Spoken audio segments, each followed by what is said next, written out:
Thank you for joining us. The conclusions have been adopted and we will publish them shortly, like we did yesterday. President of the European Council, please. Merci beaucoup. Nous venons de clôturer la réunion du Conseil européen. Vous savez, hier soir avant minuit, nous avons pu valider des points importants qui touchent au soutien à l'Ukraine, le soutien financier pour l'Ukraine, le soutien politique pour l'Ukraine. Nous avons également pu prendre des décisions en termes de sanctions qui représentent un pas en avant extrêmement important pour faire davantage de pression sur le Kremlin afin d'encourager tous les efforts. We indeed want to encourage every effort and take every measure to bring this war to an end. As regards the key points we covered today, the food security was a particularly important point. We invited President Macky Sall, who is the President of the African Union currently, to discuss with African representatives how the European Union and the African Union could cooperate as effectively as possible to meet this challenge that we jointly face, to take measures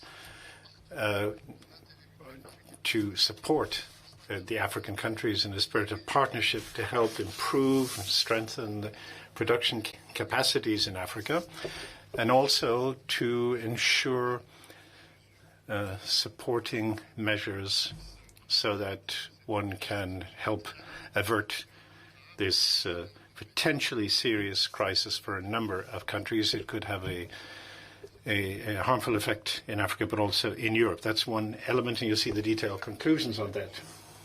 Today is the energy, and we all know this is a fundamental challenge for all of us. Just extremely important on the one hand to discuss on the proposals put on the table by the Commission in order to prepare the following steps. We Power EU is a very important initiative. We had the occasion to exchange views and to make progress on that topic, and especially we understand this is extremely important to work on the possibility and to explore the possibility of import price caps also with international partners. We intend also to act in 4 key areas: the diversify fuels and sources, in the renewables, to speed up renewables is of course fundamental, but also to work in the field of energy efficiency. To save energy is, of course, a fundamental priority for all of us. And we are also determined to invest in infrastructure, in energy interconnections, and, of course, in renewable. We need also to improve our preparedness for possible major supply disruptions. And we have also asked the Commission to work on the optimization of the functioning of the European electricity market.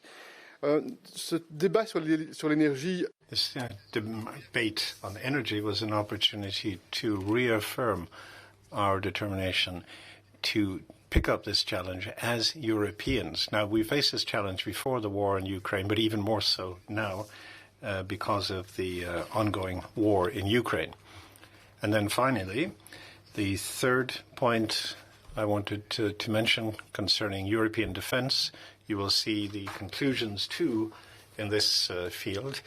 we share the view around the table that we need to spend and invest more on defence, and to do so not just more but also better, to act more effectively, better together as Europeans, involving, for example, grouped procurement, and also our serious effort to strengthen Europe's industrial base in this field, taking account in particular of the role of European SMEs, which can play a key role in this process.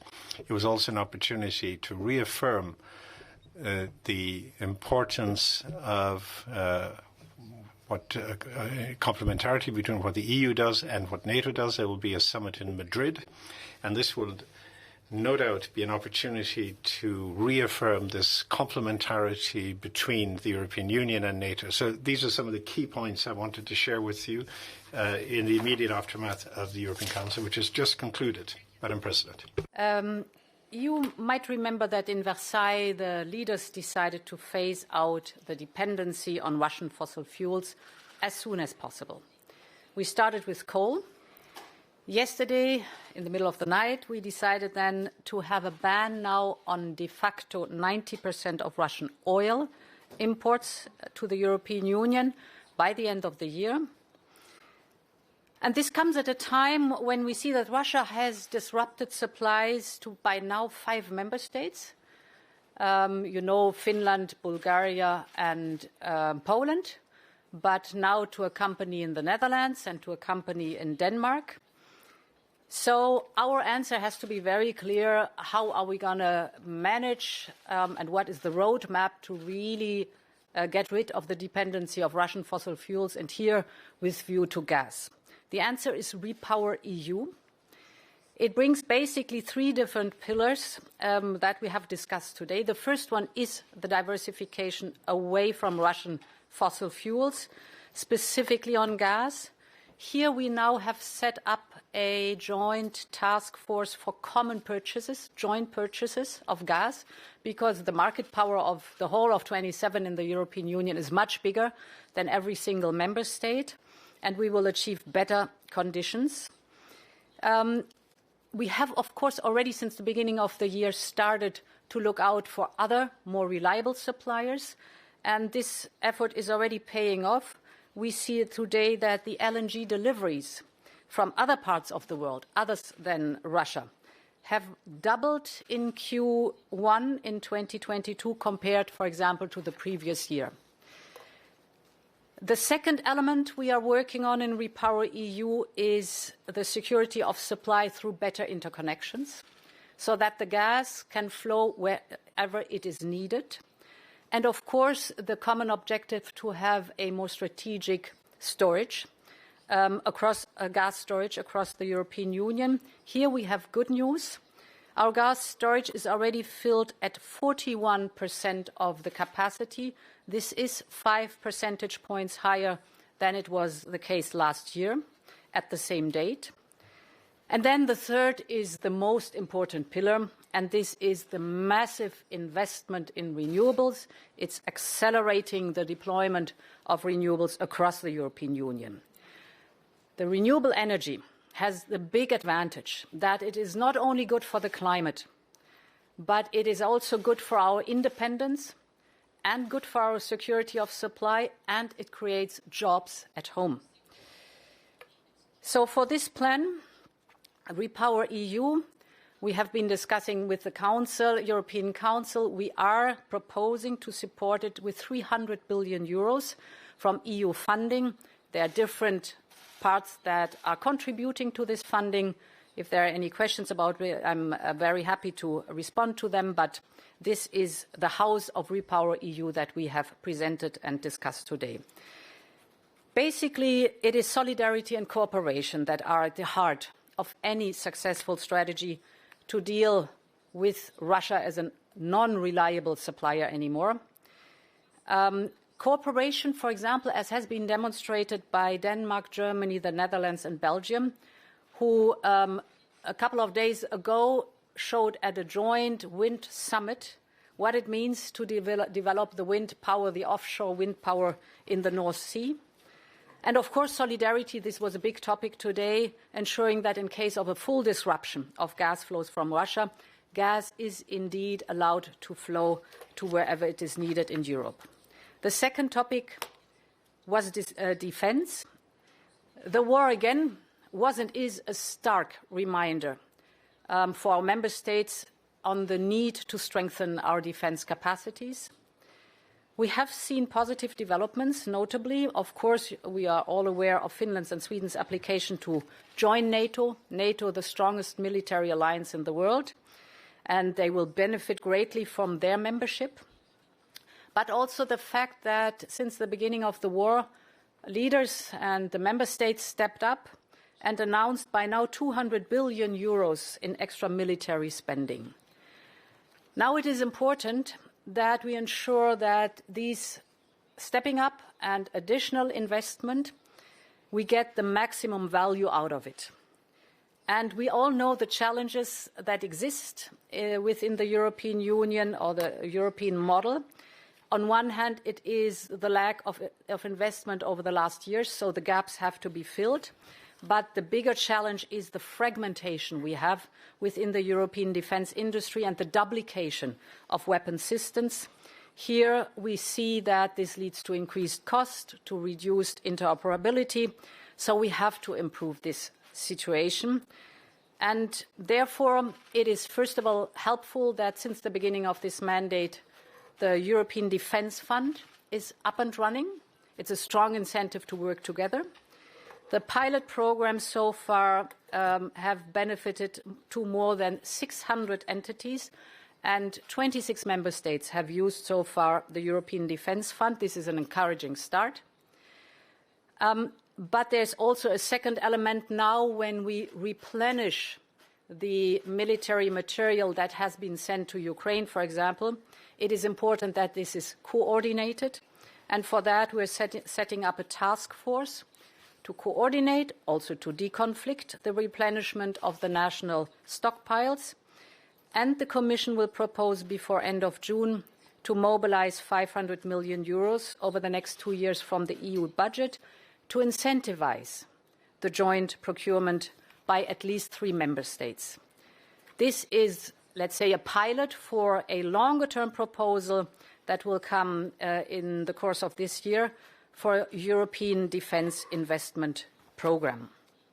Finally, the third topic was on food security. Charles introduced in the whole topic already.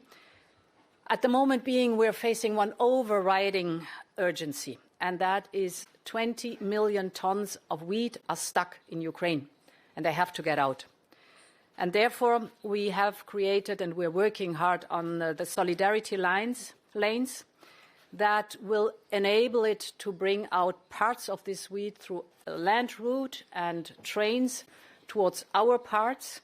It is not trivial, and it is, of course, more tedious and expensive, but it is necessary to get this wheat out. The second point that is important, that we now give relief to the vulnerable populations and the possibility to afford the food. For that, we have pledged 2.5 billion euros. And we propose to mobilise reserves from the European Development Fund to support, for example, sub-Saharan Africa. The third element in that is that we step up our own food production. We expect a record export of cereals of 40 million tons in 22 and 23. And within this scenario, we call on all partners not to restrict global trade on agricultural products. So any kind of trade restrictions have absolutely no place in our member states or globally. And finally, but this is the mid and long term, we really have to develop better strategies, for example, in North Africa and sub-Saharan Africa, to increase the production and the resilience with new technologies, precision farming, the nanotechnologies that are out there. So a lot of topics that are combined to this food topic, from the urgency to the mid and to the long term. We will coordinate all our actions with the Team Europe approach to feed into this work. I will travel to Cairo mid-June to discuss all these issues with President al-Sisi, because we have to look at them not only from a European Ukraine perspective, but also from a regional and bilateral perspective. Many thanks. Thank you, Madam President. Anne Revant, je t'invite. Tu voulais prendre la parole? OK. Tomasz, you were next. Désolé, Anne, je pensais que tu voulais prendre la parole. It's Tomasz Bielecki, Gazeta Wyborcza and Deutsche Welle. I have a question for both presidents of wheat export from Ukraine. Do you see any chances that all these solidarity lines and calls for the EU member states for help in the export could add up to the capacity sufficient for exporting Ukrainian wheat this year, this summer? If not, because it seems for now it's too little, what would be your comment on these ideas of transporting the wheat through Belarus, on the price of it through Belarus to Baltic states? And if not, do you see any diplomatic possibility to convince or to make Russians to unblock Odessa port to export the wheat? Thank you. No, you are absolutely right. It should be the first priority, because there are 22 million tons of grains that are blocked in Ukraine, especially in Odessa. And a few weeks ago, when I went to Odessa, I had the occasion to see with my own eyes what's the situation on the ground. And for instance, countries like Egypt and other countries in Africa, they are victims of this situation. It means that we fully support all the efforts made by the United Nations in order to find an agreement to open a maritime corridor to the Black Sea. It would be the best option in order to make sure it is possible to export grains. But we are not certain it will work. We hope it will be possible to get an agreement on that important topic, and that's why we are also working, based on the proposal of the Commission, on those green lanes in order to facilitate alternative routes. And with the leaders today and yesterday, we discussed the different possibilities in order to develop alternative routes. But we know that it's more difficult, it's more expensive, it's more difficult for obvious logistic reasons. And we try to facilitate in order to reduce the administrative burdens, which is also an important question. About Belarus and the access towards the Baltic Sea, we understand that there were also talks at the level of the United Nations on that topic, and we support all these efforts. But in the short term, we don't see a concrete result, a concrete achievement. And you know that we have decided sanctions on Belarus, on the potash and the fertilizers, for instance, and we think it is very important to maintain the pressure against the Kremlin, but also against Belarus, because we feel that this country is helping a lot Russia in the framework of this war launched by Russia against Ukraine. Yeah. Only little to add. Charles described indeed our efforts, or the international efforts in the Black Sea. It is important not to underestimate the work we can do now, and we are doing now. Indeed, these 20 million tons are there. On average, Ukraine exported in normal times 5 million tons per month. Now we are at least at a range between 200,000 and 1 million ton per month with these measures of the green lanes, for example. Very tedious, very difficult, lots of effort, but it's something you can do right now, and we are doing right now, while the other efforts for the bigger picture, of course, are still ongoing. Yuri, you are next.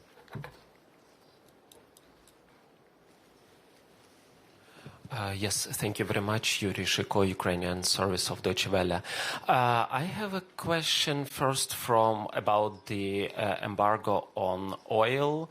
It, of course, is great that the EU reached this deal, but if you look at the message it sends to Russia, it looks like it says to Russia that Russia has still time, 6-8 more months to continue destroying Ukraine till the embargo starts enters into force, and it says like Russia has all this time in order to find other buyers for this oil. So my question is, which message do you see it sends to Russia, and how it helps to stop war now?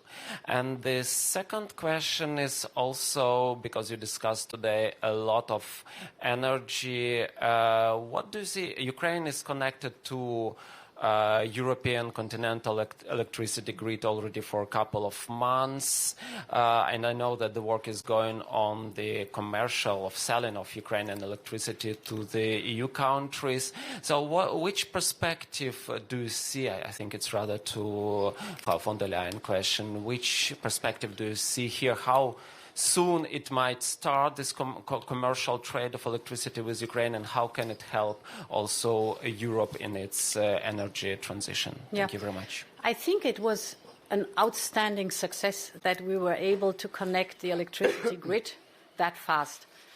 You must know that in February, beginning of March, there was a planned decoupling of the Ukrainian electricity grid from the Russian electricity grid, with initially the plan to recouple again and take 2 years to then join the European Union.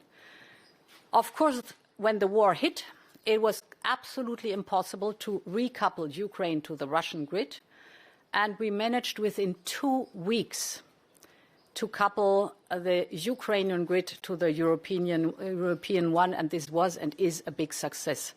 And therefore, I think it also shows that we have ongoing work during the war that always improves and supports the situation of Ukraine. So it's very important not only to stare at the war, which is atrocious and horrible, but to never give up on doing the daily work to improve the situation of Ukraine itself.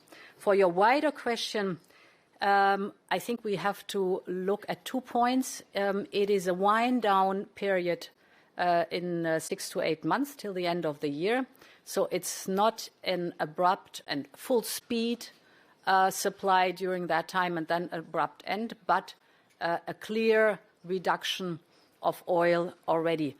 One figure I have on the top of my head is, for example, Germany told us that since the beginning of the year, where they started with 35% Russian oil, they are already down to 12% Russian oil. This shows that by just working hard on not renewing contracts, finishing contracts, and looking at other suppliers, you can fill this wind-down period much better. And most importantly, in the back is, of course, the whole big package of 6 sanctions. And these sanctions are biting hard and are really destroying, and that's the goal, the basis, the financial basis of Putin leading this war, and hitting hard the Russian economy. I would also say a few words about that important question, because I think that when we were in Versailles a few weeks ago, not many observers would have thought that it would have been possible for us only in a few weeks to take such a concrete and a strong decision. We have decided to sanction Russia by banning Russian oil. This is extremely important. And we will succeed in the following months to implement that decision. And Ursula is right when she said that it will break the financing of the Russian war machine. This is our goal. And we have 2 tools that we are using as much as we can. On the one hand, we support Ukraine with military equipment, with financial support, with material, with political support as much as we can. Also, when we engage with third countries in order to have more support at the international level, point 1. And point 2, we have decided on 5 packages of sanctions. And the last one was that we have decided yesterday was more difficult, because this is about energy. And energy is a big topic, it's a big thing for the member states, for the households, for the families, for the businesses. And that's why we have decided to work on solutions, on concrete solutions, in order to make sure that the decisions we are taking are painful for Russia, for the Kremlin. This is our main goal. Dernière question. Philippe. Il faudra passer par ici.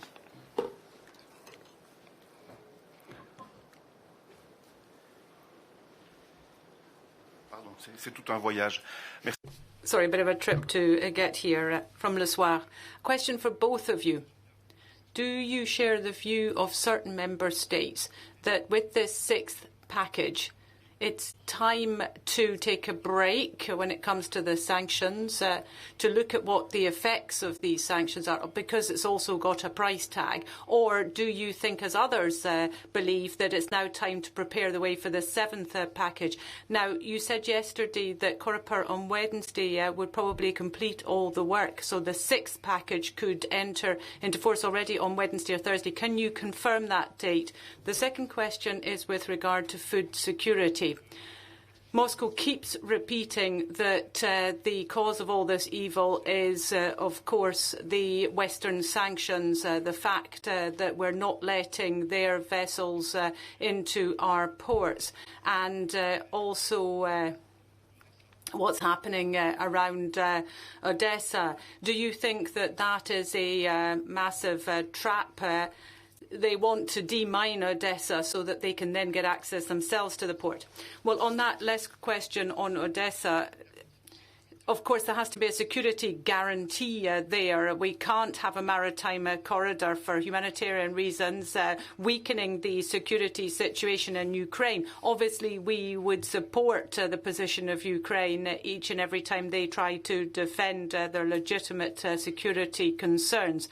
And secondly, yesterday we had a debate which had been prepared in the run-up to that for the sixth package of sanctions, and we are now focusing on the implementation of the sixth package. Now, that doesn't mean that there are opinions out there.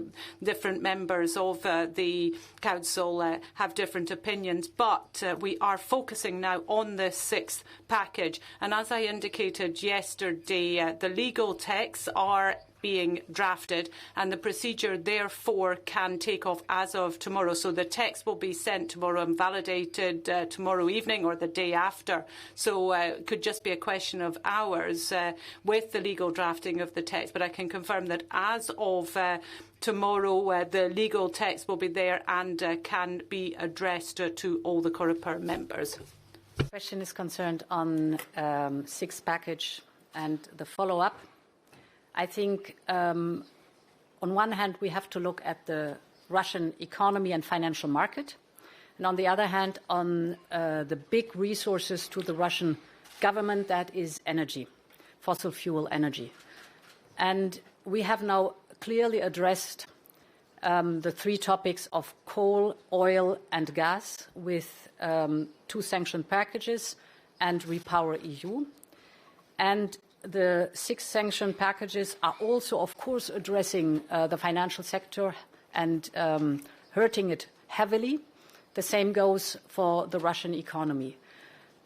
And for me, it's important now, after having put in place the structure on the energy element, that we look in the financial and the economic sector of Russia, whether there are attempts of circumventions now, or trying to move away from this situation. And therefore, I would not exclude that we over and over will have to readdress the situation, that we close loopholes, that we stop circumventions, so that we keep on working on that. But the big bulk on energy, this is up and running, this is on the road in what we've just described.